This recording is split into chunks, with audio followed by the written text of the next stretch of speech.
Good afternoon, everybody. Welcome to session number 3, day 1 of hearing stream 2. We're dealing with urban and open space zones, residential zones, and the future urban as well as the industrial zone. In this morning's session, we've dealt with the general residential zone and the open space and recreation zones. This afternoon's session, we'll be dealing with the future urban zone and the general industrial zone, and the prime section 42A author is Volunteer Robertson. Welcome. I understand we're having an appearance from Mr. Leary in relation to South Wairarapa FUZs. You had a hearing summary statement for the urban zone. You would have heard how we've been dealing with these today, so you take us through that and see what questions we had. Thank you, Mr. Chair, Commissioners. I'll start at paragraph 3 in my future urban zone. So the proposed district plan introduces a future urban zone, classified as a special purpose zone under the National Plan. Zone is applied to areas suitable for urbanisation in the future.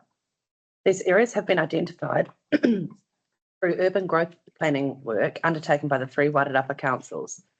Alongside the district plan review process, this work has identified significant resource management issues in relation to future urban development, being the need for adequate land supply for housing and business, safeguarding land that is identified for future urban growth, an inefficient pattern of land use development, and limited capacity of infrastructure to meet the needs for future housing and business.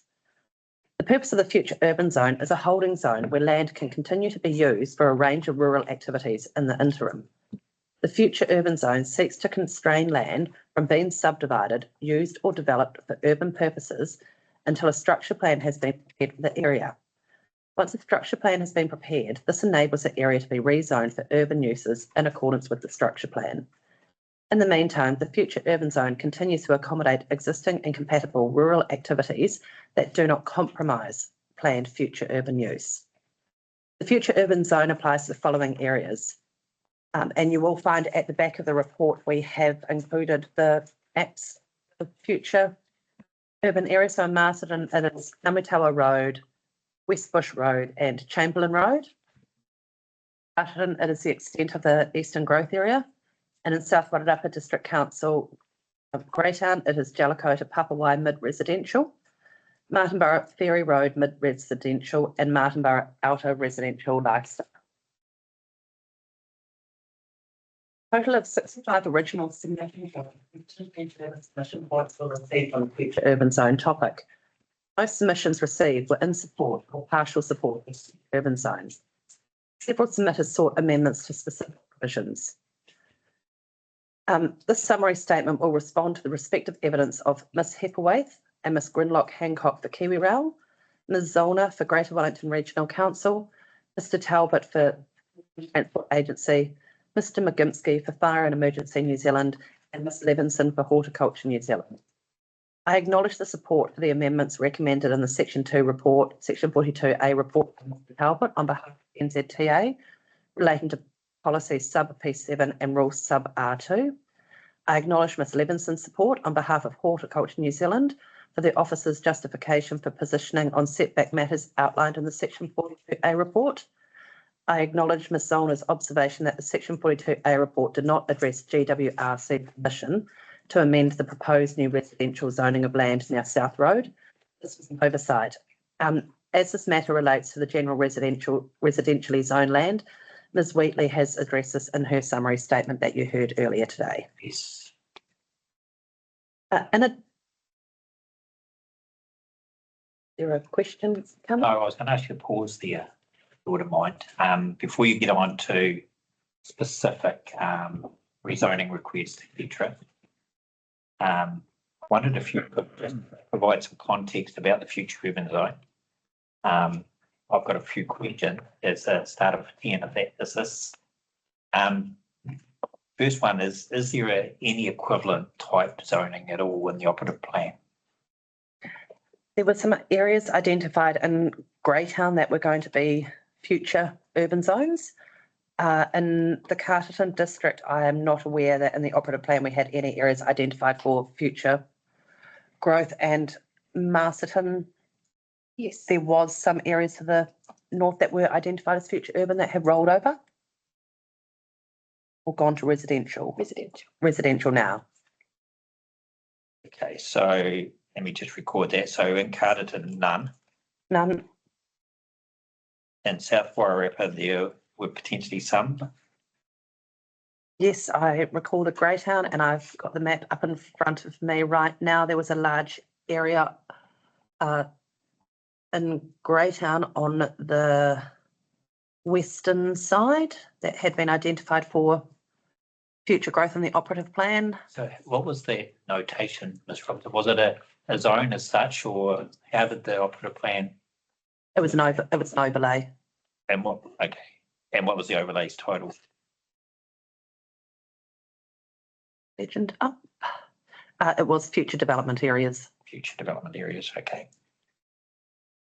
And so that was Greytown for South Wairarapa. Nothing was identified in Featherston in the operative plan. And nothing was identified in Martinborough for the operative plan. Yes. What was the one for Masterton? I'm scrolling the map up. Uh, Unless you know it off the top of your head. It was the Cashmere Oaks Possibly. and the West Bush. Yes, which is now one of those three precincts. Is precinct Three. three. Yeah. Oaks. Was there another one? Did you say? I was sorry, Cashmere Oaks, and there was West Bush, an Upper Plain area. West Bush. Yeah. And were they all FDAs, future development areas? Yes. Yeah, for overlays. We love acronyms, don't we? Okay, that's good. Okay. Can you recall, any of you, how the FDA overlay worked? Was it also a holding area? Or did it also revert? Well, it was an overlay over the zoning, presumably, so it wasn't zone. So what impact did it have on the zoning? Off the top of my head, you need to provide some kind of structure plan, and it would go through that resource consent process. It's off the top of my head, though. Okay, but presumably, okay. Did it anticipate a first schedule rezoning process? I'm not too sure. I believe it would. My recollection, it differed depending on how advanced the zoning was and Yes. how advanced the development planning was and the infrastructure. I think it was zoned residential combined zone. It required a concept plan to be submitted as a land use activity. It was consent first. Yes, okay. So that would be where the underlying zoning was residential. If it wasn't, And then rural. yeah.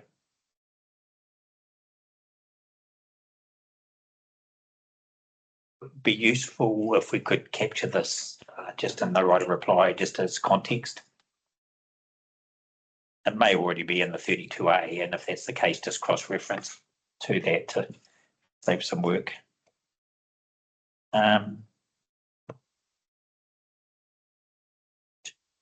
Trying to correlate the areas that you've listed in paragraph 6 with the areas that are noted in the operative plan.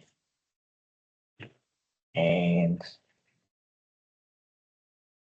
the Carterton's brand new. Nothing in the operative plan.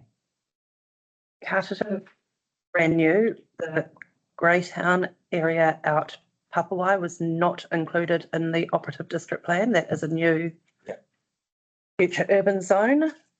The areas identified in Martinborough are new future urban zones. Both Martinborough. And Master to West Bush Road was a FTA by the sounds of things in the operative plan. Yes. Can you recall whether the spatial extent has changed, is proposed to change? The spatial extent of this has changed. It has reduced in size due to some development that has occurred since the operative plan was adopted. There has been some development there, and as such, it has reduced. Okay, so that would have reinforced the residential zoning over the area that had the development on it. Okay. Again, could you just capture that, Ms. Robertson? Your right reply? No, sorry, apologies. I was looking at the wrong area. The area at West Bush and Marsden is the area that is now rezoned full residential, and it is the area south of that Okay. would have had an underlying Okay, so that existing, new. I can record that the existing FTA at West has been, is residential now, Yes, and there's been a proposed extension to it. proposed extension. Yes, To it. That was what previously rural, and is still rural, but with a sorry, they're now going to FUZ. yes. Yes. Okay. The two others that What were the Opaki and Chamberlain Road areas that you identified? Two said here, the operative district plan does not currently contain a future urban zone, although there are two residential subzones called the Opaki and Chamberlain Road future development areas. Chamberlain is also referred to as West Bush Road and Chamberlain Road, and then the other one is the Cashmere Oaks up the northern end on the State Highway 2. It's the Opaki one, is it? Yep. So Opaki not being Opaki. where does that leave now? Otawa Road.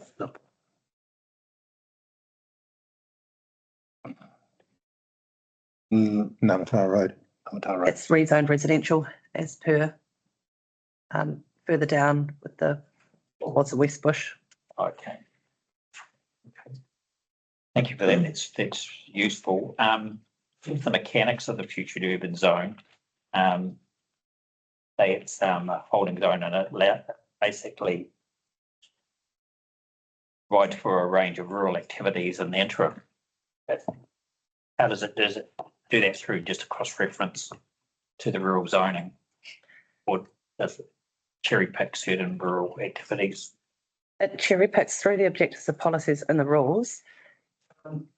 It's very much based upon the rural zone rules. It provides for that, but it's mainly about preventing inappropriate activities that are going to establish in this zone from setting up, which may compromise any potential zone change in the future to residential. Possibly a good example of something like that would be intensive primary production. That would require a consenting process in the future urban zone, even though in essence, a previously rural land and you can do rural activities on it. Whereas that type of activity in a general rural zone is permitted subject to standards. Yes, so it's not a straight swap for the rural zone. Not a straight swap, it's a very nuanced approach to the area. Okay. Using the intensive farming as an example. Okay.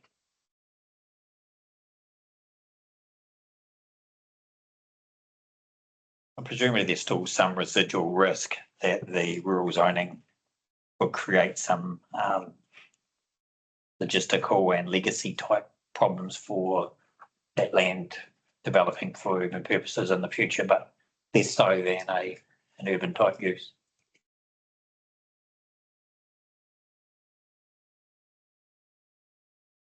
Any questions just on the mechanics of how the FUZ?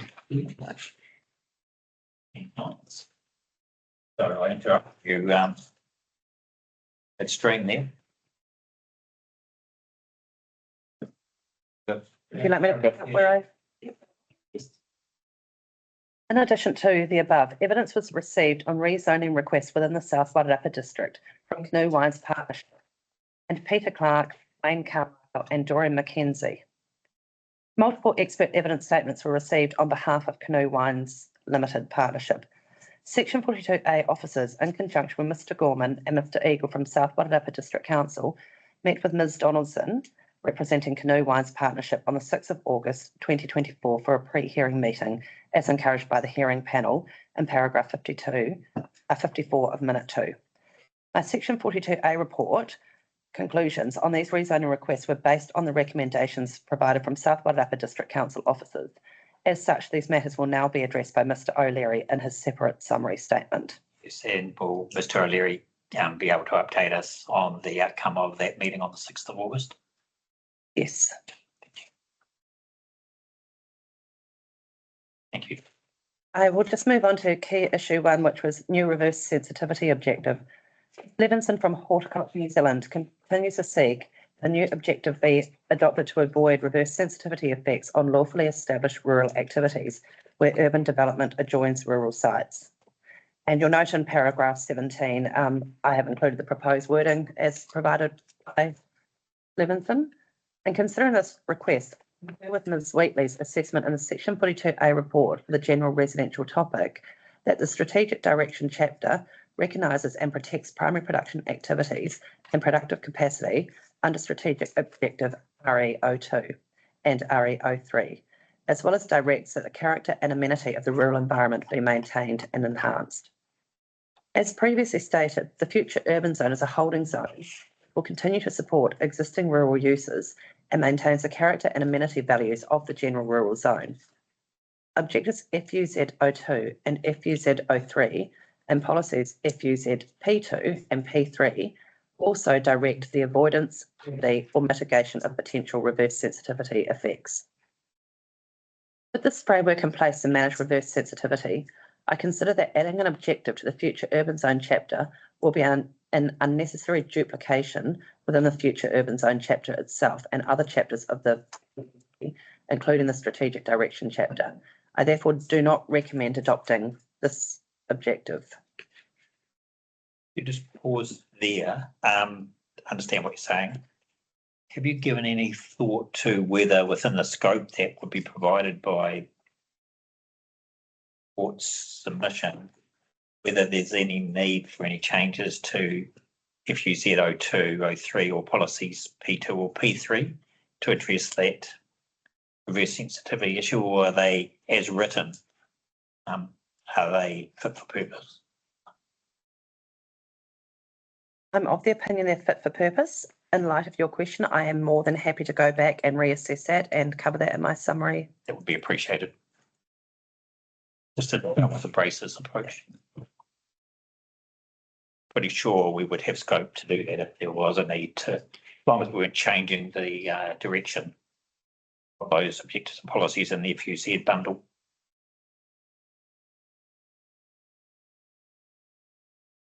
The issue 2. Now,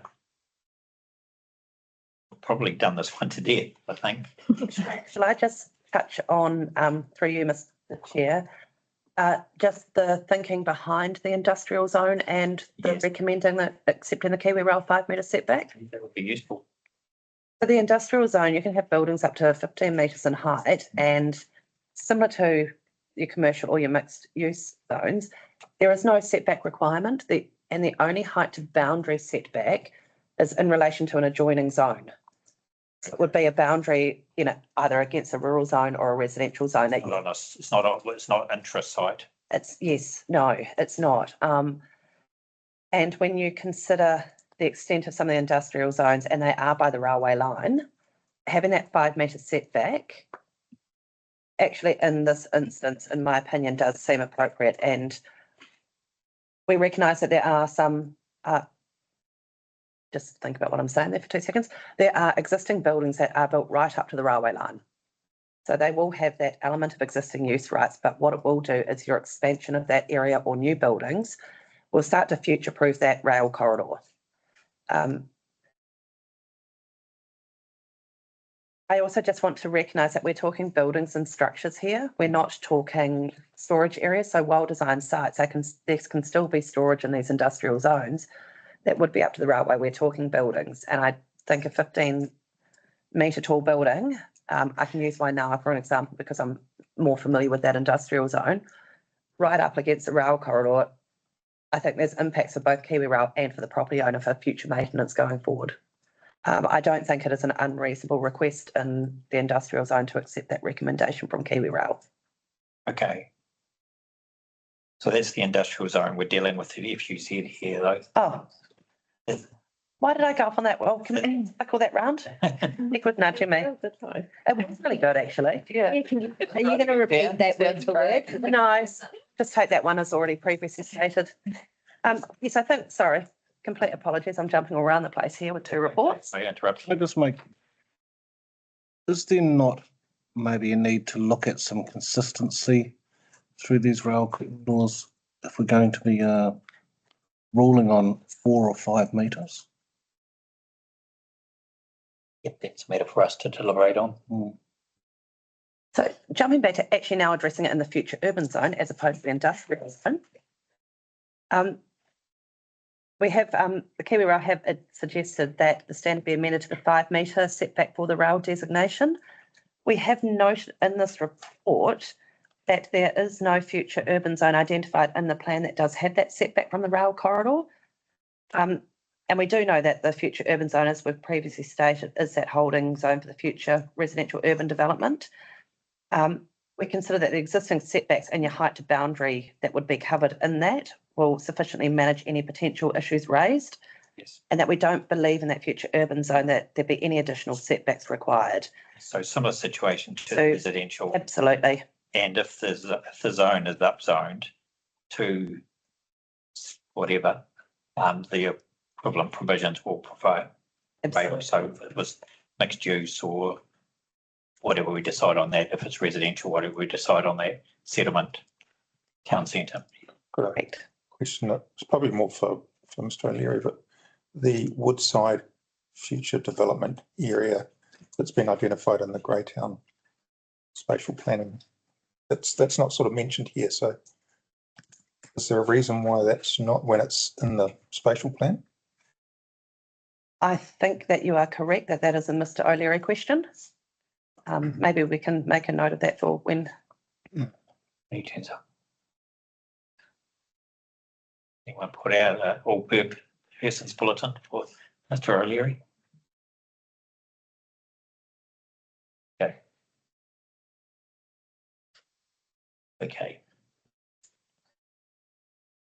Happy for me to move on to key 3. Again, this has been very consistent throughout all of the topics that you have heard today, and that's the provision for firefighting. And in this one, I have no longer consider this as a matter of contention. We have changed the provision for the firefighting, and Mr. McGinsey notes in paragraph 21 of his evidence that his proposed amendments seek to adopt wording already contained in the water supply standards of some zones. He used the example of the standard settlement zone S9 as the equivalent standard for the future urban zone S5, and contains the same wording, and he has not sought further changes to standard FUZ S5. Yes. The key issue 4 is the extent of the future urban zone. Yes, let's take some time with these ones. Let's work through them on a geographical basis. Hi, how are you? Hi, I'm okay. How are you? I'm okay. I talked to Greg, so he's fine. Dane, Did you you're talk on to the speaker. Christine, Yeah, thank you. Been quite interesting. Interesting.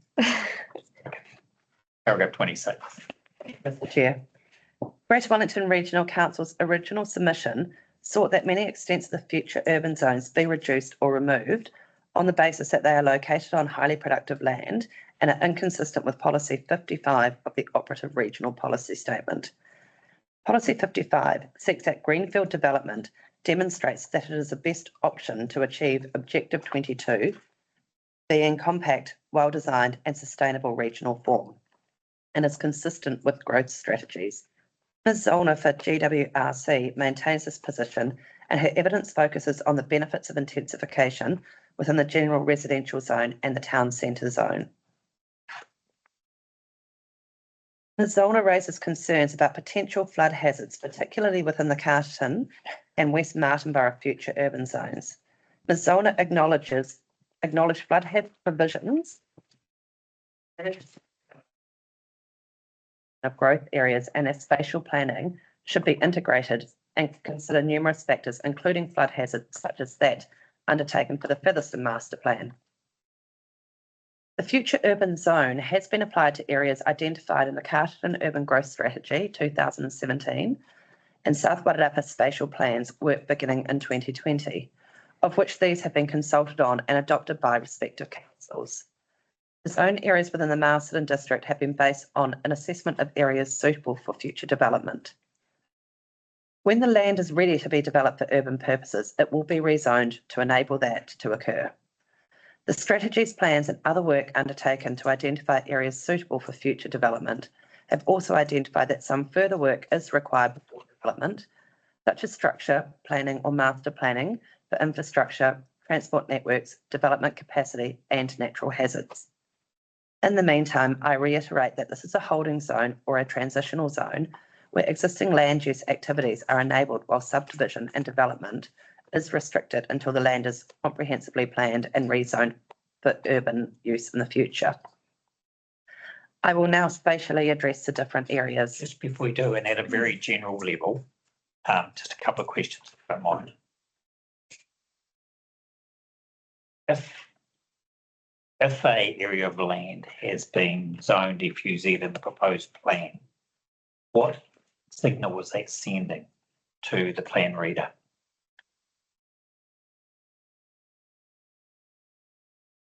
I would like to think that the signal it is sending is that when the time is right for each individual council, that is the area that they are looking to manage and to develop. There is not a significant amount of green space in some of our existing urban boundaries for any larger or more comprehensive developments. And it's also sending, from a plan reader perspective, it's sending a pretty clear, in my opinion, direction as where we don't want high intensity future residential growth, because we've done the studies, we've identified where the hazard areas are. The assessment's been done of these are the appropriate areas if in the future our towns within the Wairarapa are going to grow. Okay, thank you for that. So does that answer indicate a reasonable likelihood that area zoned FUZ will be upzoned or subject to an investigation, at least to decide whether they'll be upzoned at some point in time during the life of the plan? Can I speak on behalf of the Carterton Yes. Eastern Growth Area? I would be strongly thinking and suggesting that if any of that area was redeveloped, that there would be a revision looking at the extent of it. Is it needed? What areas do we have in the urban area in light of, as we've discussed this morning, the residential zone rules, particularly in the Carterton district, changing significantly by the removal of some of those 2,000 square metre lots? If we've got 10, 15, 20 years capacity now within an urban area, you may not need that future urban zone, so it may not be developed through the life of this plan, but by having it in there, there is the ability, if there was a incredibly large boom. Yes.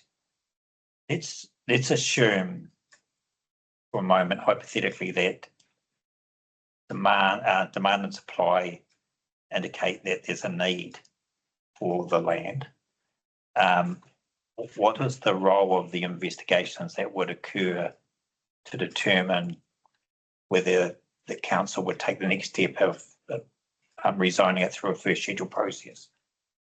What would the focus of that investigation be on?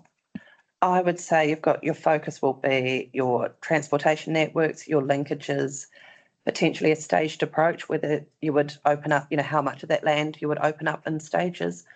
You'd be looking at an infrastructure assessment to make sure that you've got the correct fall down to servicing. You would also be potentially your landscaping. How would you, where are the identified areas for walking, cycling, your links to the railway station, and distance. Schools. Schools, With that in mind, with the current restrictions in South Wairarapa, connections to the infrastructure, that's a question of, is it likely to occur within the operative plan? Well, the life of this plan, are we sort of just thinking the South Wairarapa areas, or particularly Greytown and Martinborough, are those areas perhaps beyond the scope of this plan now? Structure capacity problems we've now got. I don't think that's an appropriate for me to be answering that one. That's a Mr. O'Leary. We'll come back to that one. We'll come back to that one. But just keeping it general, with some of the, if you said, some of the submitters have raised potential flood risk, for example. Is that something that would be investigated further as part of any decision to rezone this land from FUZ to residential or commercial? Absolutely. And if I can, use the Carlton example again, we did do flood modelling and work within that, identifying that area, which is why that area was identified, as opposed to the western side of Carlton where there is significant streams.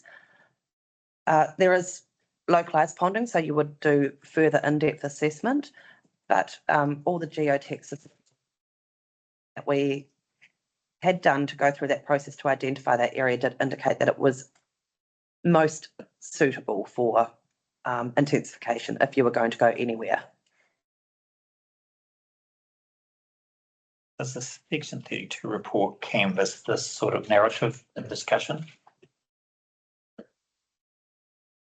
In terms of the overriding purpose of the FUZ and how these sites have been identified?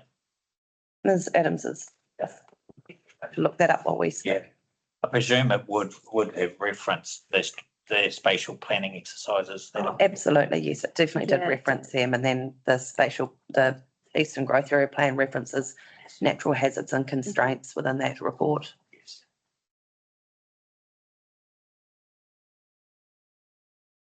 I asked you the question about what the reader of the plan can take from the identification of a fuzz area.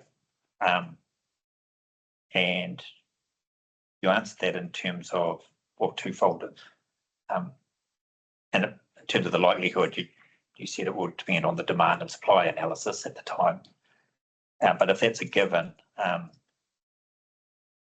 the focus would be on trying to determine what opportunities and constraints exist and how they can be resolved, should there still be a demand for that land in the planning period. Yes. Yeah.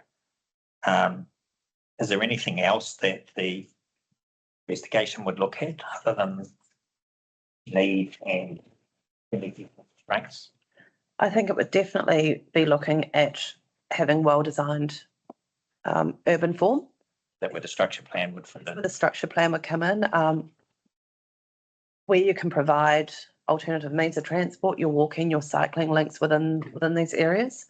They are an opportunity from a council development perspective to do things a little bit differently, to provide for that slightly greener approach as well, having mixed housing, having design guides of what you anticipate in there.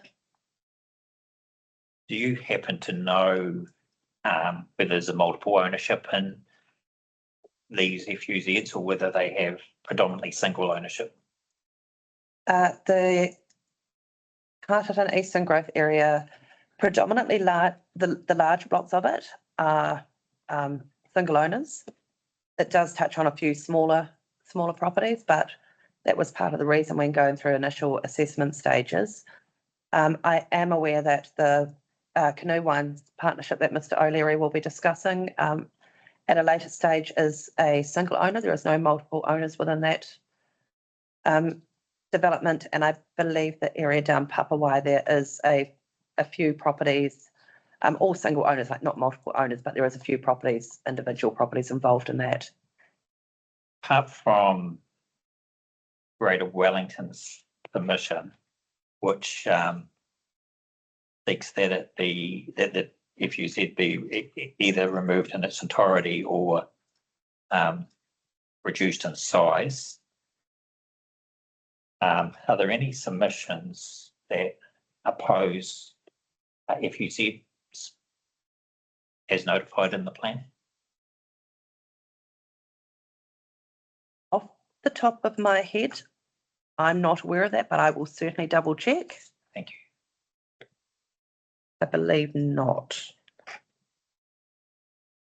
To the extent that it's possible also, and this might be a larger exercise, if you could give the panel a flavour of the land holding ownership for each of the FUZs, that would be useful. We don't really need to know who the individual owners is, but if they're, How many owners per zone? Yeah.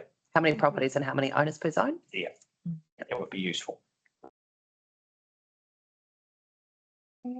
Yes.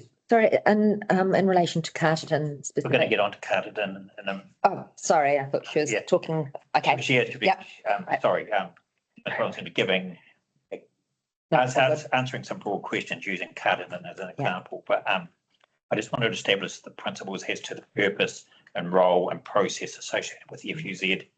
We got into specific questions on each one, but now's the time to talk about Carterton. This is probably General level. This is at a general level, bearing in mind that a lot of our FUZs identified in the plan have had consultation on, et cetera, through the various councils. And then can you just confirm for me that the majority of these areas that are discussed in our PDP have actually been included in the Greater Wellington Regional Future Development Strategy documents that there were hearings for?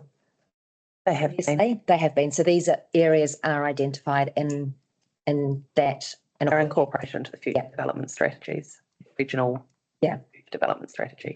Yes, because I was one of the commissioners that sat on those hearings. So just wanted to confirm. I was pretty sure, but I wanted to hear from you that that was the case. Can you capture that in your right of reply, please?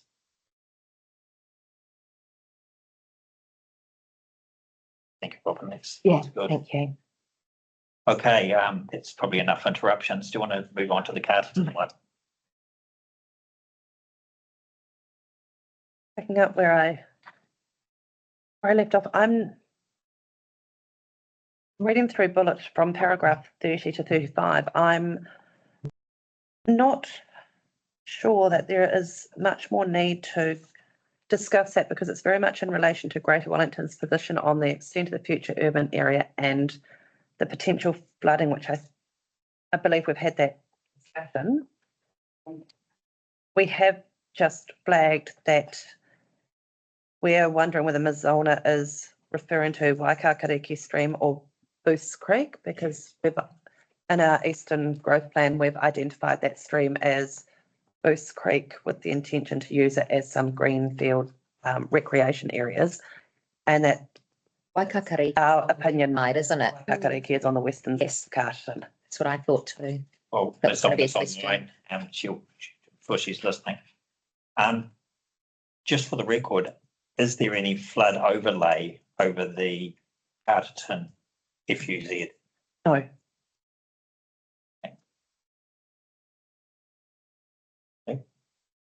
Breakout. Ms. Zollner maintains Greater Wellington Regional Council's position to reduce the size, remove entirely the future urban zone extension of Greytown, particularly given the application of the low density residential precinct. Ms. Zollner also references potential surface ponding hazards along Papawai Road. Again, we haven't seen mapping of a reduced future urban extent or flood mapping to support that. Although we do note that the flood hazard area on the PDP maps do affect the northernmost extent of the zone. Ms. Zollner seeks that should the full extent of the Greytown future urban zone be retained, that consideration of this risk should be given when it is rezoned for urban development. And I would just like to preface that should be given when / if it's rezoned for future urban. The future urban zone area figure 2, appendix 1, has been identified through South Wairarapa District Council's spatial plan, which is planned for a projected 30 years of growth and offers areas for future housing demand. In regard to removing the Greytown Future Urban Zone, this would be inappropriate as a spatial plan has been adopted by South Wairarapa District Council, and the removal of the future urban zone poses a risk to the future development of the town and Wairarapa as a whole. The northern extent of the future urban zone along Jellicoe Street falls within low hazard area, meaning surface ponding on the proposed district plan maps. As set out previously, these matters will be considered during future structure planning for the area, and there are provisions within the proposed district plan, natural hazards and subdivision chapters, and the building consent process that provide for the avoidance or mitigation of such hazards to manage potential risks.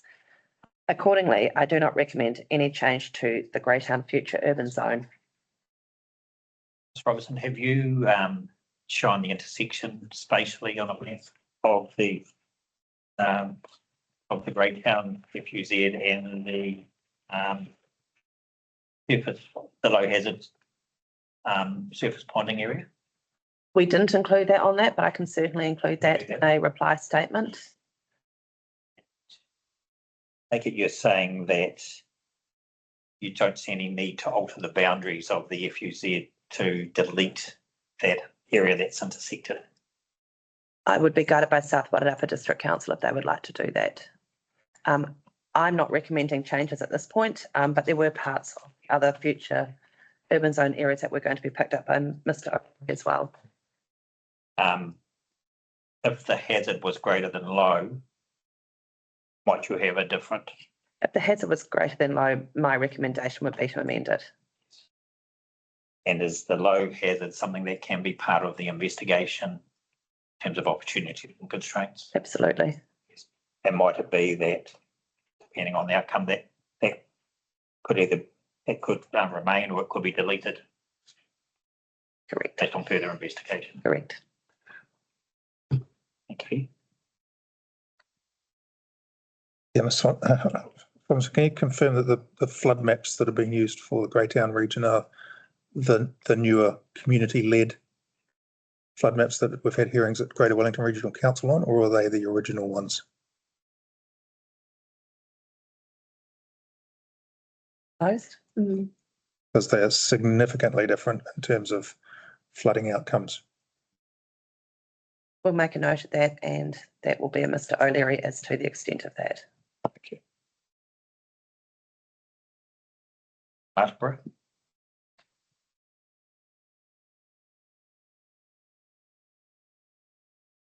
This is very similar context to both Greytown and Carterton of the position of Greater Wellington Regional Council to reduce the size or remove entirely. Ms. Zollner reiterates that this should be reduced, particularly given the low density residential precinct. No mapping of a reduced future urban zone extent has been supplied. Also just note that Greater Wellington Regional Council's vulnerability assessment shows significant overland flow path across the FUZ extent at Waihinga Ferry Road. And this will be shown in one of the maps. Or did we not include that one? Include the flood zoning. We didn't include the flood zone, and we were more spatially showing the extent of the zone as opposed to the hazards on it, but we can make a note and again. Please do. Thank you. And so we've adopted the same position in rezoning to retain the future urban zone extents in Martinborough, which is figures 3 and 4 in Appendix 1. And these are the areas that we have been addressing in the report. They exclude the areas specifically being addressed by Mr. O'Leary.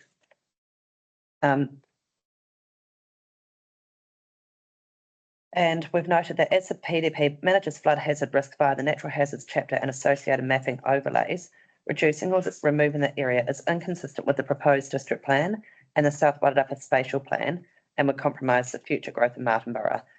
No changes are recommended to the extent of the future urban zoning in Martinborough. However, I will just make a comment similar to Greytown that should the hazard area be more than low, I would happily reconsider a position on that. And Marsden, it is a very similar of amend or remove the future urban zone of Marsden. Ms Zollner considers that the anticipated intensification of the general residential zone through reduced minimum lot sizes and with the adoption of a medium density residential precinct will provide sufficient development capacity for the town. No mapping of a reduced future urban zone extent in Masterton or evidence demonstrating that future growth can sufficiently be provided for than the existing area has been provided by that submitter. And considering the evidence, I note that the future urban zone north of Masterton, which is figure 5 in appendix 1 to the statement, is subject to a recently granted private plan change to be rezoned from rural and under the operative district plan that was rural primary production to residential to support the development of a retirement village. Considering this, I'm of the opinion that the future urban zoning for the site is appropriate. And then the future urban zone area along Chamberlain Road, which is figure 6 in appendix 1, was reduced following feedback from the draft district plan to avoid the loss of highly productive land. This land is adjacent to the existing urban area, bounds the recently developed urban growth area, and contains a number of houses on relatively small sized residential lots. Its location and present use are likely to preclude ongoing primary production activities, and considering this, the future urban zoning of the site is considered appropriate. For the reasons I've mentioned in paragraph 45 to 47, and in the absence of evidence from Ms Zollner demonstrating the need for housing development capacity can be met without these future urban zone areas, I recommend that the future urban zone extent in the Masterton district be retained as notified. Thank you. Just before you move on to subdivision, I'll just see if there's any questions in relation to Masterton. I've got just one question. Sorry, I should have asked it earlier. On the Greytown, on paragraph 36, Greytown, paragraph 42 on Martinborough, I appreciate you quoting Solna here. You say, quote the position of GWRC and say, particularly given the application of the low density residential precinct, that's repeated in the Martinborough scenario of paragraph 42. What's your understanding of what Greater Wellington is saying there? Not immediately clear to me. No, it's not immediately clear as to what they are saying. It was what was referred to in their spatial planning documents is what they were calling those zones. And when you have a look at the maps, I'm just jumping on to the map right now, and particularly when you've got Greytown and Martinborough, their entire urban area is classified as at low density. So they don't have those same rules. So Greytown and Martinborough. Greytown and Martinborough both have the entire GRE. The entire urban boundary is low density. Classified as low density, which has a larger minimum lot size than what we've adopted in our general residential zones within this plan. Okay. Whereas in part of the GRZ are MDR. Yes. And that's reflected in paragraph 45, and the adoption of the medium density residential zone. Yes. Yep. Okay. I'll take that up with Ms Zollner. You do key issue 5. So key issue 5, Ms Zollner for Wellington Regional Council, it's at policy sub P7, be amended to of the transport network, which was a further submission to NZTA's submission point 149029. Ms Zollner disagrees with the reporting officer's basis for rejecting amendments to this policy, as the notified wording includes other infrastructure. Ms Zollner believes that for clarity to plan users, transport should be explicitly mentioned alongside water supply, stormwater and other matters. As noted above, Mr Talbot for NZTA agreed with the officer's reasoning in the section 42A report to reject NZTA's submission. Given the original submitter NZTA agrees with the assessment and decision in the section 42A report and Greater Wellington Regional Council's further submission, supported the notified version of the policy, I maintain the position that no change has been made to the policy, as the transport network is specifically covered in sub P7A and is covered in B and C by the general reference to infrastructure. No questions from me on that. I'll just move on to part 5, which is setting out what the main recommended amendments in response to submissions on the future urban zone topic are. I'm not sure that I need to read the whole A to F out unless Mr. Chair would like me to specifically read them out. I'm just quickly reading them.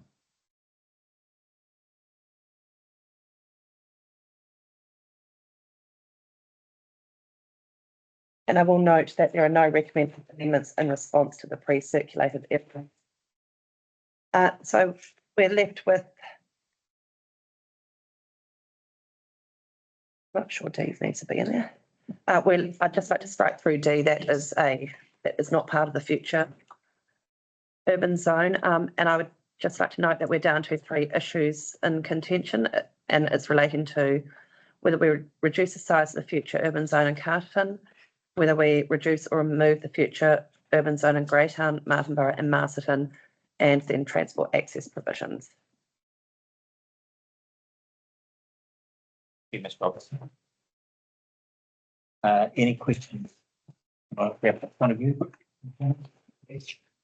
And you've got a clear understanding of those future information requirements. And we'll probably revisit those tomorrow afternoon. Yeah. Welcome, Mr. O'Leary. Thank you. Welcome. Timing is impeccable. Are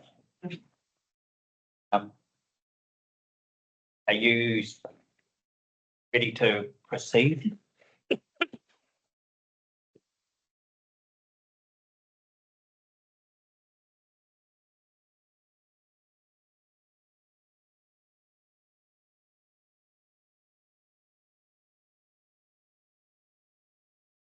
So, Mr. O'Leary, we've just heard from Ms. Robertson in relation to the FUZ generally and specifically throughout the combined district. But she's left a couple of matters for you to respond to in relation to emissions from New Wine Limited Partnership and the Clark, Carmichael and Mackenzie emissions, which I note that you've covered in your summary statement. So in your hands, if you'd take us through these matters. We've got Ms. Donaldson present in the room representing Canoe to hear proceedings, and she'll be presenting tomorrow. Thank you, Mr. Chair. Afternoon to committee members. Just in respect to the summary statement, I'll take you through it. My name is Russell O'Leary. I am Group Manager Planning and Regulatory at the South Wairarapa District Council.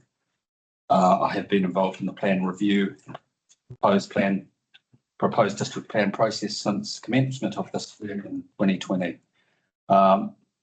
Wish to note the section 42A report for the matters relating to the future urban zone has been prepared by Ms Adams and Ms Robertson from Carterton District Council. SWDC officers provided comments to Ms Adams and Ms Robertson in preparation in preparing the section 42A report, in particular responding to the submissions requesting the rezoning of the land in the South Wairarapa District. Point 3, this hearing introductory statement complements the introductory statements of Ms Adams and Ms Robertson. My introductory statement addresses 2 submission points on the zoning of the land in South Wairarapa District, specifically those of Canoe Wines Limited Partnerships, submission 91, and Peter Clark, Warren Carmichael and Doreen Mackenzie, being submission 240. Just under point 4, Canoe Wines Limited, dealing with Canoe Wines. Canoe Wines Limited Partnership proposed the future urban zone as it relates to 3 Robert Street in Martinborough. They request that 3 Robert Street be rezoned from future urban zone to general residential zone, it's GRZ, and that it be within the low density residential overlay, as does the submitter's intention to develop the site for residential use in the future. Evidence was received from multiple experts on behalf of Canoe Wines Limited Partnership, including those of Ms. Donaldson from planning, Mr. Burns and Mr. McDonald in terms of urban design aspects for Canoe Wines, Mr. Bull in respect of contaminated land for Canoe Wines Limited Partnership, and Mr.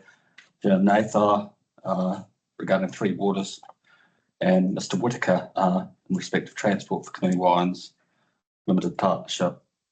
I respond to this evidence below. South Wairarapa District Council's position is that the site at 3 Roberts Street, Martinborough is appropriately zoned future urban zone under the proposed Wairarapa Combined District Plan. This is given that the site zone is a transitional zone. The existing land use activities generally, rural activities are enabled while subdivision and development is restricted until the land is comprehensively planned and rezoned for urban use in the future. These areas require further consideration of specific matters for future land development. This includes the matter of potential development capacity. Point 8, capacity issues have been identified at the wastewater treatment plant in Martinborough, with new connections currently paused. The draft wastewater compliance plan includes a range of operational upgrades and improvements which are still being finalised. Estimates are that this will take up to 2 years, and then there will be this will be followed by a second stage of work to increase capacity, which will take several years to deliver. Given the wastewater constraints, it is considered that 3 Robert Street, Martinborough is appropriately zoned future urban zone, where the site can be comprehensively planned and rezoned for urban use in the future when capacity allows. In respect of the mission, Yeah, I think we might get you to pause there, and we might have some questions to you in relation to the Martinborough, Canoe Wines land at Robert Street. Yeah, I've got a couple of questions. Thanks, Mr. O'Leary. When you talk these areas require further consideration, what sort of considerations are you talking about there? Could you expand on that a bit for us? in terms of So your last sentence on paragraph 7, these areas require further consideration of specific matters for future land development. What are the specific matters you're referring to? servicing capacity aligned to development intensity would be a key point. Sorry, Servicing capacity of the site and development capacity are common matters okay, servicing capacity. What do you mean by servicing capacity? What? in terms of an infrastructural provision. Currently, there's a hold in terms of any further development within Martinborough, and that Further connection, you're talking wastewater treatment. Yeah. Okay. So I suppose that leads on to my second question, which is probably more important, I think, is it fair that an operational constraint, which the wastewater treatment plant is that a fair reason to hold a zoning issue, which doesn't, because a zoning issue doesn't mean it's going to occur today, but it's a future intent of, because the resource management process or the consenting process determines whether you can or can't, as opposed to a zoning process. I note your question. In terms of the end state of that land, the key points remain of servicing capacity and the future development pattern within the subject site. So those matters are usually taken into account when on any matter involving uptake within a future development zone. Can I just, answer that question just slightly differently? What's what's your understanding of the life of this proposed district plans area? 10 years.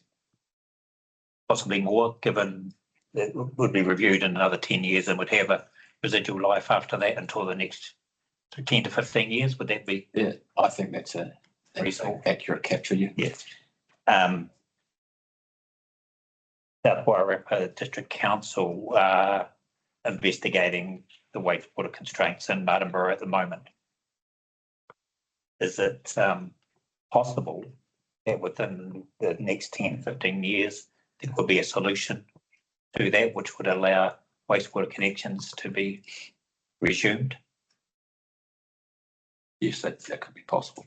Yes, likely.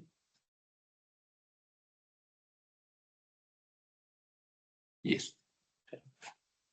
Are there any other, thing aside wastewater, are there any other three waters limitations on the site that would preclude a more intensive use of the site and what operates under its current rural zoning? I presume it's rural zoning, is it? Yes. Any water or stormwater limitations? Not that I know of. Have you had an opportunity to consider the evidence of Mr. Jayanatha, who produced a Three Waters report, attached to the evidence circulated by the submitter? You have? Okay, I've had a look at information presented, Yes. including other information in terms of layout. Yes. And is that have your development engineers had an opportunity to look at that information from the Jayanatha? No. From your consideration of his evidence, is there anything other than the wastewater issue that he raises in relation to servicing constraints? That would be something that would be worthy of further check. Similarly, with Mr. Whitaker on transport, has you had an opportunity to read his evidence? Yes. Is there any issues associated with the capacity of the roading network to take some low density residential development in that area? In terms of roading, I think it's been a very considered report. So less concern in terms of the transportation matters. Okay. And finally, the urban design evidence of Mr. Andrew Burns and Mr. McDonald. What's your comment on the early evidence in terms of suitability for structure planning? I think what they have presented has some sense to it, and so I see it on a par with the transportation information presented by the applicant. Okay, so bringing that together, what the reason the panel were asking these questions is that they understand why there's I'm reluctant to use the word moratorium, but no new connections being approved by the council for wastewater matters. But you've indicated that could change within the life of this plan. And you're indicating, I think, that there's a difference between not approving connections and and zoning of land. Is that a fair summary? That's accurate. Okay.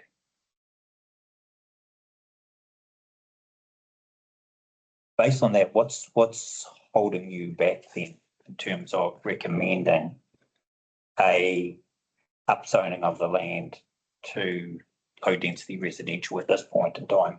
What's the main impediment in your view?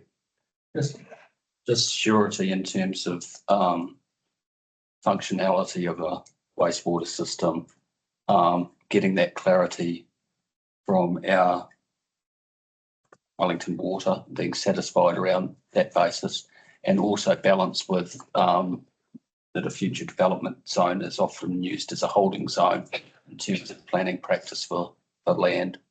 In fact, there's a transitional zone which notes that there will be future development coming.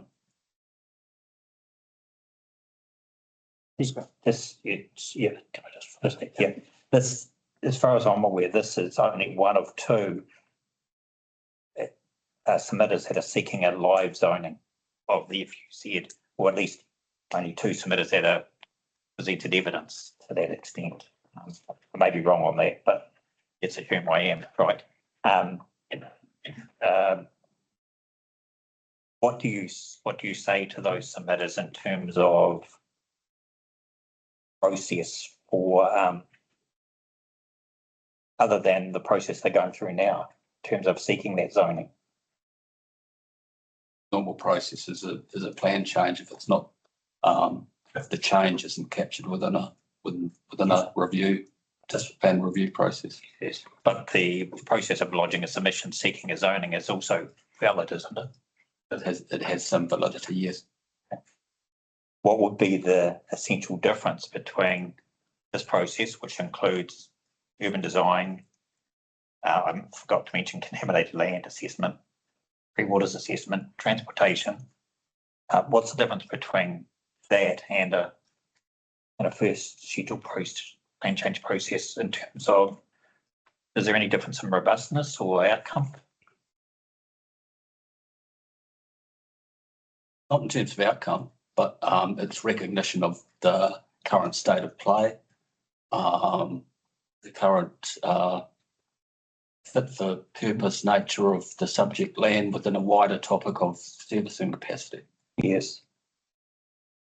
Let me put it another way. If, and this is definitely hypothetical, if South Wairarapa and particularly Martinborough wasn't facing a wastewater issue in terms of connection, might your recommendation have been different? Yes, I think that's a good question, and I would answer that with yes. Thank you. Yeah, just thanks. Just following on from that, does that if the wastewater treatment capacity is the issue, can you not manage that through the consenting process at the time, so that if the plan change was to go ahead and it was zoned residential, that doesn't mean they can obviously build because there's a moratorium on, for want of a better term, on connections. You could manage that process through the consenting process, could you not? There's potential to do that, but in terms of looking for a pathway forward, it would be smart of me to also take on board some other advice, such as discussions with BOFA. But what you've outlined is one potential route. Thanks. I just explore a couple of things coming out of there. One's urban design and the other's a precondition type approach. If the land was to be rezoned residential, low density residential precinct, it contained a standard or rule that precluded development occurring until a certain point in time, let's say that can be defined with some certainty, would that give you any further comfort in terms of, say, supporting the rezoning? I think it's an option that should be considered in terms of taking account of greater surety about servicing for the site and providing, making some element of recognition of what the submitter seeks. Yes. And a pathway to get there. So I note your point. Yes. Thank you for that. And the final question is, Ms. Robertson and Ms. Adams usefully indicated that one of the processes that might come out of the FUZ zoning is, along with the investigations that occur, is the production of a structure plan to guide development, particularly on some of these larger FUZ sites. I just can't recall the size of 3 Robert Street. 3 hectares. 3 hectares. 3.39 to be exact. Is is there anything missing at this point, and based on the evidence of Mr. Burns and Mr. McDonald, that would preclude that structure planning approach? No, I think that approach signals the importance of structure planning and taking the right route to get things right, or to maximise the potential of a site, but also see a developer's proposal or aspiration. Well, I've exhausted my questions on that. Thank you for that, Mr. O'Leary. Do you want to move to 2.2, the Clark Carmichael Mackenzie land at Papawai Road? Yes, evidence is in a similar vein. So evidence was received from Mr. Hooper, planner for Peter Clark Wayne Carmichael and Doreen Mackenzie. The submission 250. These submitters seek that 20 through to 36 Papawai Road, Greytown, be rezoned from future urban zone to general residential zone. Submitters considered that this area is able to be developed sooner without a master plan process and would help supply land for housing in Greytown to move developments. Limited, Mr. Thorpe's the request from submission 250.001. I responded to the evidence as below. South Wairarapa District Council's position is that the site at 20 through to 36 Papawai Road, Greytown is appropriately zoned future urban zone under the proposed Wairarapa Combined District Plan. This is given that the site is a transitional zone where existing land use activities generally rural activities are enabled while subdivision and development is restricted on the land until the land is comprehensively planned and rezoned for urban use in the future. These areas require further consideration of specific matters for future land development. This includes the matter of potential development capacity.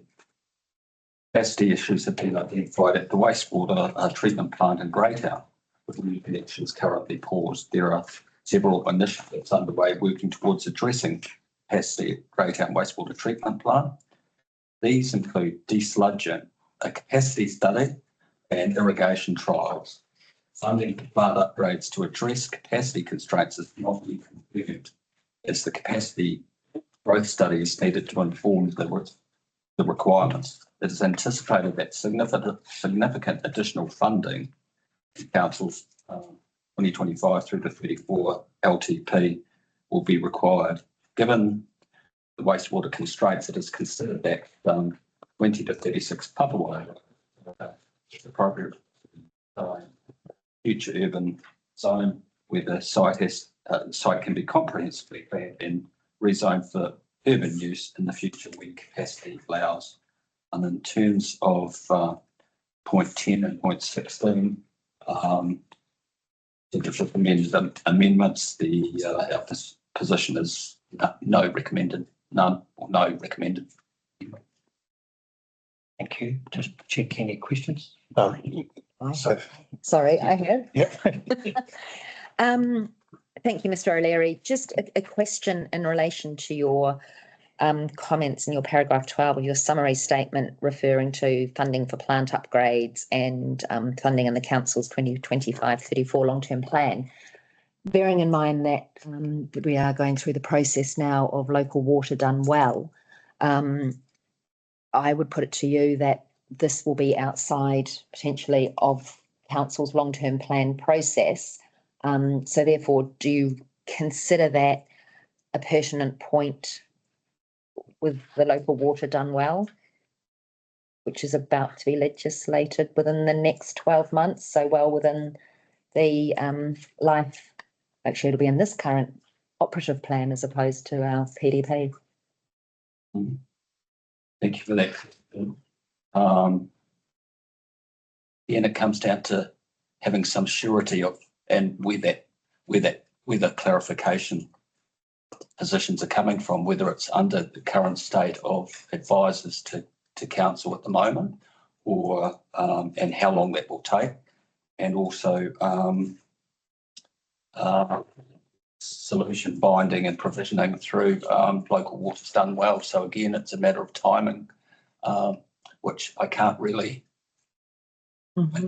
give a definitive answer on, but it's what you have raised is if we're looking for solutions and balancing things, then that certainly comes into play. And then also thank you for that, adding on to that, as was sort of identified before, it could be something that could be picked up within the resource consenting and building consenting. Obviously, if there's a hold on any wastewater treatment plant, this would also apply to this particular section of land identified. And can you clarify, am I right? I'm just having a look at figure 4 on page 29 of the section 42A report. And the photo currently looks like there's about potentially eight different lots in that area. Yes. Is that correct? Correct. Okay, and they all have existing housing. Are they all connected currently to the Greytown stormwater, etc., wastewater? Do you know? I do not know, sorry. Okay, thank you. Can I just respond to your question there in terms of making the committee aware of the two sites. One, the Martinborough site is a 3-hectare portion of land, vacant and open to good structure plan or layout provisioning. Yeah. Whereas this site on the southern side of Papawai Road has dwellings upon it and a history of people living there with parcels of separate land. So maybe the need for the structure planning is less clear in terms of this Greytown example, because the land as an entire portion of land that's compromised by existing development and buildings. But then the other way of looking at it is for any new development area, good planning would require that you get the best layout possible in terms of an overall site. But I also note that all your attention to the fact that the site in a way is already compromised by existing buildings. So it's just pointing out the distinction between the two sites. Thank you. What's your understanding of the land area for the Papawai site? Sorry, I don't have an answer for that, Chair.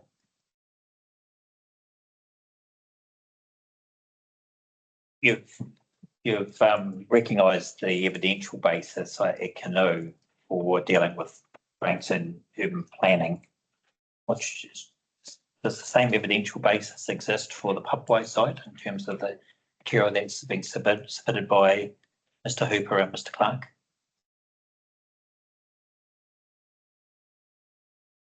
Again, the main point is surfacing capacity, getting clarity on the functionality of that for the land sought to be developed, and as you look at that topic, you also consider the question: well, how long will that take compared to the Martinborough situation? So, looking at each site, linked to when capacity solution finding will be determined. Okay. Final question. Sorry, I should have asked you this earlier. Ms. Robertson referenced a meeting that was held with the representative of No earlier in this month. Were you in attendance at that meeting? No. Do you know the outcome of that meeting? Yeah, no. Okay. I'm sure Ms. Donaldson will be able to fill us in, so to speak. Okay, I don't have anything further. Do you? This particular site, I'm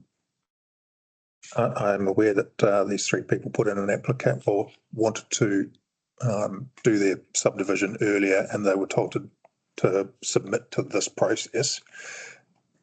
The reason for that is that they're surrounded by subdivision the houses around that have already subdivided and then the rules changed. Is that your understanding? So when we've got three houses, three sections, and then around them there's a whole lot of more smaller ones that were allowed to subdivide a couple of years ago, and then these three owners got sort of landlocked, I suppose, for want of a better term. Is that your understanding? I think that captures. And so they were advised then to try and rectify this situation by doing the plan change through this process. So they've followed what was advised by council, I understand.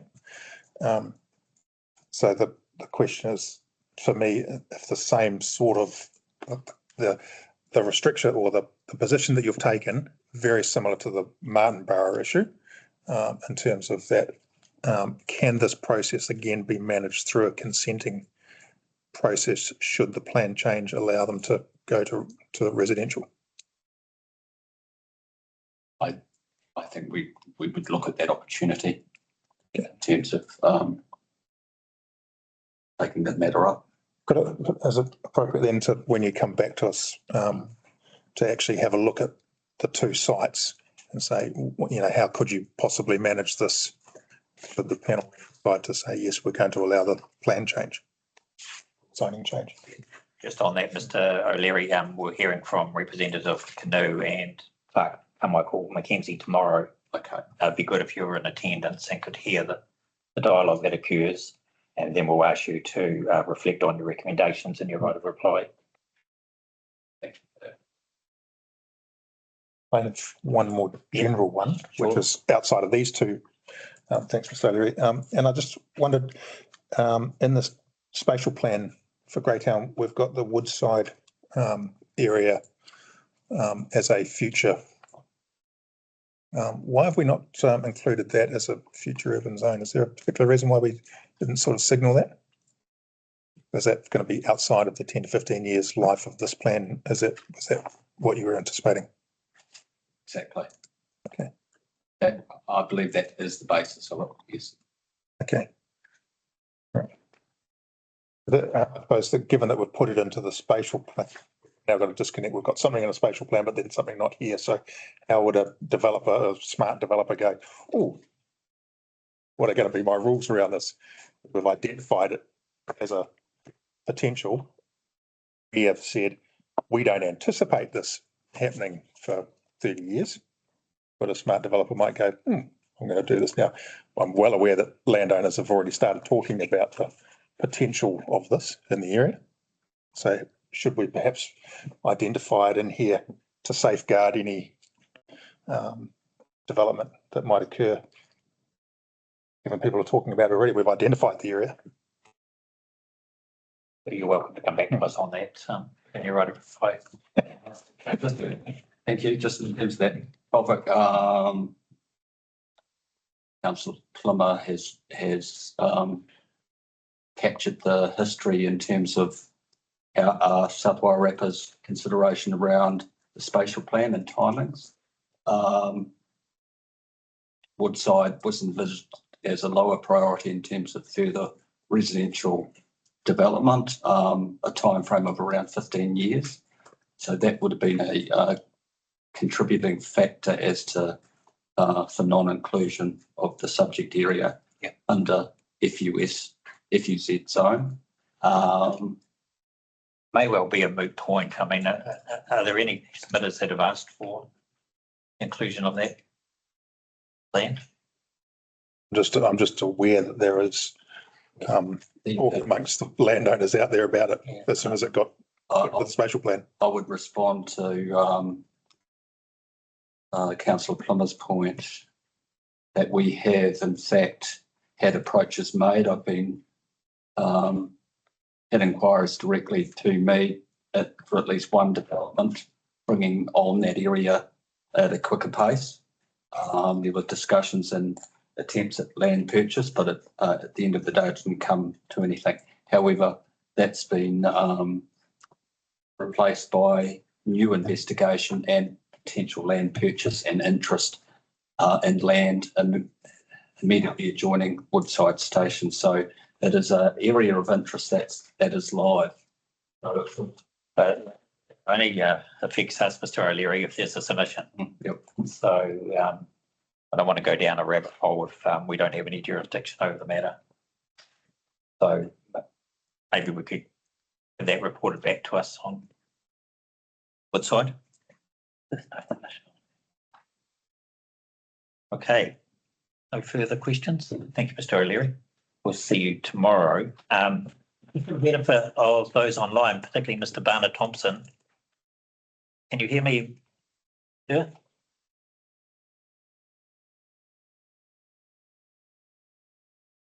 I can. Sorry, I was just finding the right button. Thank you. Thank you for coming on early. Despite the best plans of mice and men, we're not going quite as fast as I thought we would be, but we are going to be coming to you sooner rather than later. We've got one final presentation from the officers, from Ms. Robertson, and it's going to be a very short one on the industrial zone. And we're going to take a very short break just to stretch our legs and get some refreshment. So I imagine around about 2 we ready to hear from you if that suits you. Sorry, just tell me the time again. You just dropped out just when the time came through. Yeah. Not before 2:45, somewhere 2:45. between 45 and 3 p.m. Lovely. No, that's absolutely fine. Thank you so much. Thank you. Thanks for your patience. Okay, not to put any pressure on you, Ms. Robertson, but I was aware that we'd already discussed some of the matters in the industrial zone, particularly the rail set. heavy rail issue. On your marks, get set, go. Would you like to start at the overview, paragraph 3? Thank you, Mr. Chair. The general industrial zone in the proposed plan replaces the industrial zone from the operative plan. The purpose of the zone is to provide for a range of industrial activities. The industrial activities contained within the zone are an important resource for the Wairarapa and consequently for its social and economic well-being. Large areas of general industrial zone land are generally located near key freight routes, for example, State Highway 2 and the Wairarapa rail line. Smaller general industrial zone areas are also located in each of the towns across the Wairarapa. And these are ranging from small scale areas to large industrial developments, including the Wainawa area south of Masterton and Namutawa Road in Masterton. A summary of the contents and functions of the general industrial zone chapter is summarised in Appendix 1. You'll note that there were 17 original submissions with 3 further submission points on the general industrial zone chapter. On the whole, the submissions were generally supportive. There were 7 requests for new provisions, 22 submission points that sought amendments, 4 submission points opposing provisions, and 42 submission points in support of the chapter. I have read the respective evidence in relation to the general industrial zone, being that of the people listed as A to D, and I respond to the evidence below. Changes recommended in Appendix 2 for the Section 32AA assessment.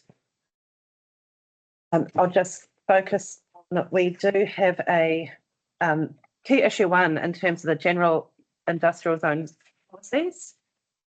And FENS requested an amendment to the policy to provide an exclusion for non-industrial activities if they have a functional or operational need to locate in the general industrial zone, which I recommended accepting in my Section 42A report.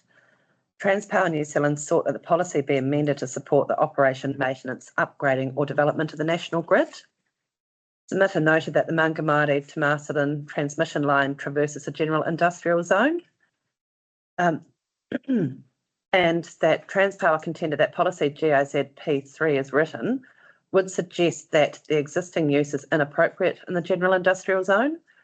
And basically this is very much because GIZ-P3 is an avoid policy, and Ms McLeod on behalf of Transpower considered that the reliance on the Network Utilities Chapter provisions to provide a policy pathway would require the Network Utilities Chapter provisions to apply instead or take precedent over policy GIZ-P3.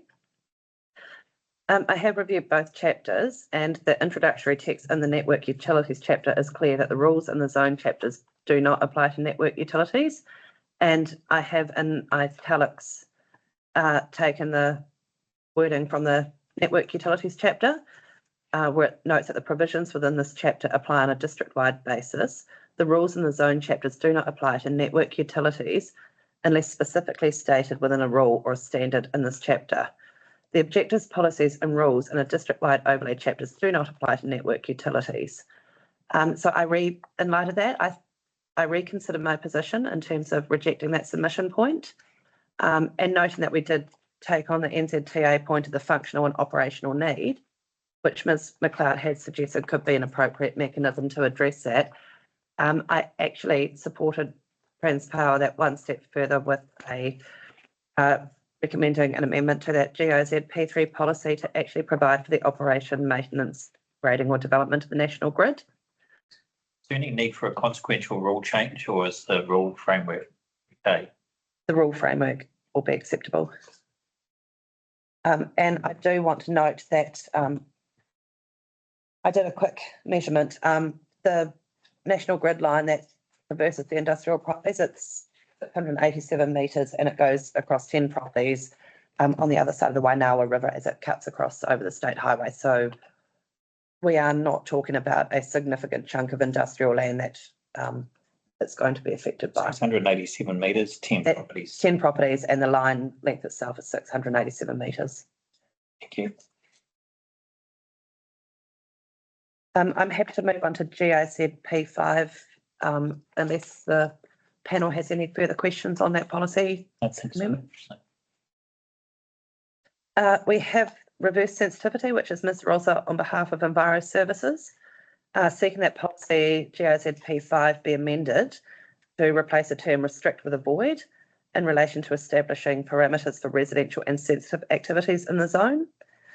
And while we note that residential and sensitive activities are generally incompatible with the role and function of the general industrial zone, some types and scales of residential activities may be appropriate and compatible in the zone.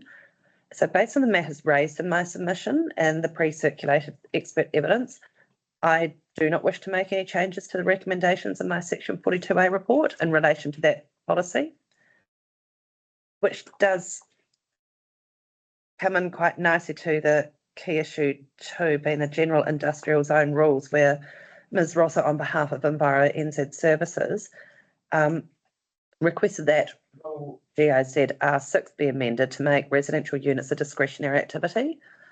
You will note that in the 42A report, when we put the table in there, that they are a permitted activity.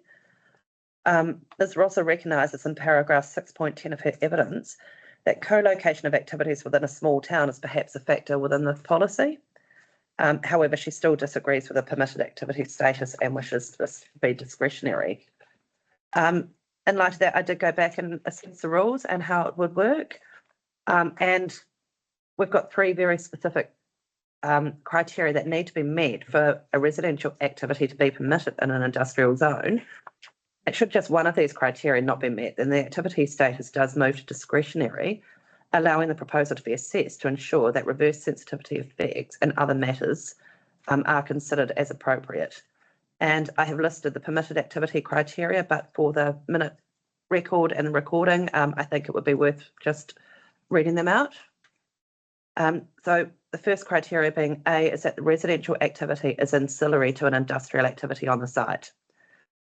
The second criteria is that there is no more than 1 residential unit per site, and that the occupier of that residential unit also works on that site. So I think it's quite specific and very restrictive, and it does allow for that caretaker role in our industrial areas. Could I just suggest an amendment to it then to make that very, very clear that between A, B and C you put or at the end of each? Because at the moment, I think they're an and. No, because it's any one of them. No, the whole 3 have to. Whole 3 have, yeah. I thought you said, should any one of these criteria not be met? Yeah, so if one of those criteria isn't met, if 2 of them are met and 1 isn't, that's your consent trigger. They have to meet every single one of those criteria. Exactly. So that's why it's an or, not an and. It was just, yeah. That's why it's got the semicolon. to connect them all through. Understand what you're saying. The intention's clear. Let's just check that the delivery is right. Yes. Yeah.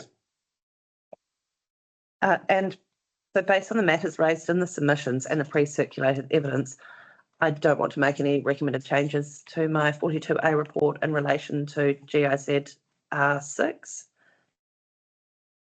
And then we have key issue number 3, which I did I think we need to revisit that. Once, describing that with the Kiwi Rail and the setbacks. and I'm just wondering whether water supply SA is in the same category or is it? I would just like to, we have described that, but I will just take the minimum setbacks, just knowing this has been recorded that the recommendation in the general industrial zone is to accept that 5 metre setback from, as requested by Kiwi Rail. And the water supply, I won't go through that word for word because we've had quite a lot of discussion on it. What I would invite maybe weekly is to produce a table across all the zones with the feedback from the rail corridor. Mhm. That would be useful in the right of reply. Certainly. Light of your concern, Craig. And just a quick touch on the water supply. It was quite useful to be able to, we don't have a lot of advice within the Wairarapa about that firefighting capacity, so we were very much reliant on the request from Fire and Emergency of additional supply where capacity is not available. And I think it is interesting that there is a report in Carterton for a 59 lot subdivision where it quite clearly stated that it wouldn't have capacity to have the FW3, which I noted is the minimum fire water supply standard for non-residential buildings, that if it just connected into that reticulated supply, which is provided by Masterton District Council, that it wouldn't meet that criteria and that all of those buildings, any buildings on that new part of the development will require additional capacity. So we know, we've actually got some evidence that there is some issues in the Wairarapa, but we don't know the extent of that. So as a precautionary approach, we've adopted that additional capacity as requested by FENS. We understand that. Would just invite you to seek some discussion with the relevant development engineers from the council. That make sure that there's no unintended consequences of including that provision. Same applied to the waste rule, I think, Ms. Wheatley, in relation to Enviro Services relief. Certainly.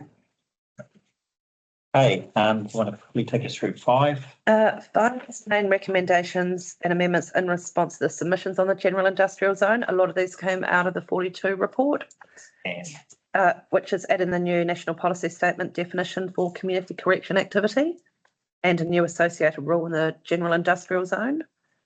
It was an amending the GIZ Objective 3 to include the term sensitive. Amend P3 to provide for activities that have an operational need or a functional need to locate in the industrial zone. And then also there is a consideration of my recommendation to accept Transpower with an additional amendment to GIZ P3. There was the amendment of GIZ R4, R5 and R9 to include compliance with GIZ S10, which is relating to stormwater management. Then there was a matters of discretion in GIZ S1 to include the term electromagnetic and add reference to Radio New Zealand being an affected party. Amendment to GIZ S5, S6 to exclude the words, include the words except in the Wainawa industrial area as they have their own specific standards. Amending GIZ S8 with the removal of drinking from the term water supply. Amend the definition of waste management facilities to include clean fills. Exclude clean fills. But then by association, adding a new definition to define clean fill if we're going to specifically exclude it. yes. And then we're also adding a new definition of what clean fill material is. Then there was also adding the new definition for landfill and accepting the rezoning request outlined in key issue 6 of the 42 report, which when we looked into that matter, it did just look like a mapping error. And then you'll note that in paragraph 33, A to C are the amendments that are in response to the pre-circulated evidence that we have spoken about today. So that leaves, Based on that, we have some matters of contention. I would just like to double check. I don't believe that requiring compliance with GIZ S10 was actually a matter of contention. It really is down to enabling more activities that have a functional or operational needs, such as the community corrections and the trans power. We have noted the amendment of the provision related to relocated buildings to remove reference to performance bonds. And similar to Ms. Wheatley, Ms. Falloon and Ms. Adams, at the time of drafting this, we did not have the heavy haulage submission, and I have read it, and there is nothing in there that has made me revise anything in my section 42A report around removing bonds or what they have requested. And then you'll note that there's just some additional definitions to improve the plan interpretation. And Appendix 1 is a summary of the provisions. And your tracked changes, and then we have also shown an Appendix 2 map showing the rail corridor in relation to the general industrial zone across the Wairarapa. thank you for that. Thank you for your post-lunch marathon efforts. That's really useful. Covered a lot of material there. Thank you, Wilfred Mr. O'Leary. We'll take a break now and come back in a minute from the Heavy Haulage Association, Mr. Varner Thompson. Thank you.